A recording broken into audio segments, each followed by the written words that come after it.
Our next guest acknowledges that Apple's had a rough start, but makes the bull case for the stock and says it is time to buy the dip. Amit Daryanani is Evercore ISI's senior managing director. He has an outperform on Apple, price target 220. Amit, a lot of the concerns lately that have sent the stock down seem to be centered on iPhone demand, particularly in China. You say the pessimism is overdone. Why? Yeah, good morning, everyone, I guess. Listen, I think the pessimism is overdone from our perspective, at least. The weakness seems to be very much centered around China, which I think is extremely well documented at this point. What's perhaps underappreciated is U.S. North America demand has been stable to slightly strong. Other emerging countries like India, for example, have done really well. So there are positives when it comes to iPhones that perhaps are getting overlooked right now.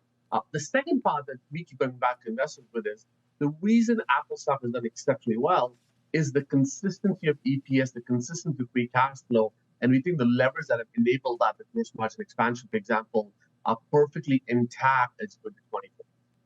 Still trades at, 28, 29 times earnings for the kind of revenue growth that you're talking about or lack thereof. And even with that recurring revenue coming from services and the margins you just discussed, why does it deserve that kind of a multiple? It's a very fair question. And what I'd say is I think Apple has, over the last several years, 5-10 years, become much more of a consumer discretionary product versus a technology hardware product, right?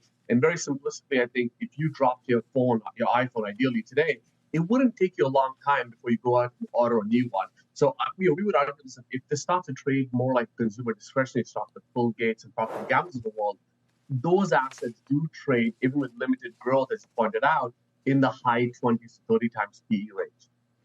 Amit, this hasn't figured as prominently, perhaps, in some people's perceptions of the company's stock so far this year. But the antitrust risk, both directly, because there were some stories saying that, in fact, it may be being eyed as an antitrust target, but also in the Alphabet litigation. How significant is that, particularly given Alphabet does pay Apple, well, we don't know, $19-20 billion a year to be the preferred search on the phone? Yeah, I mean, listen, that's absolutely a very big number. And if you think that $18 to $20 billion number that was given out in the documents initially in the DOJ versus Google lawsuit, I mean, that amounts to mid-teens to high teens of revenue and profits that Apple's actually getting from this, being the de facto standard on having Google as a de facto standard on the iPhones. If that gets questioned, that certainly is going to be a big risk, and certainly, any DOJ lawsuit or inquiry against Apple would be a big issue. So I do think the regulatory issue is a bit of a wild card.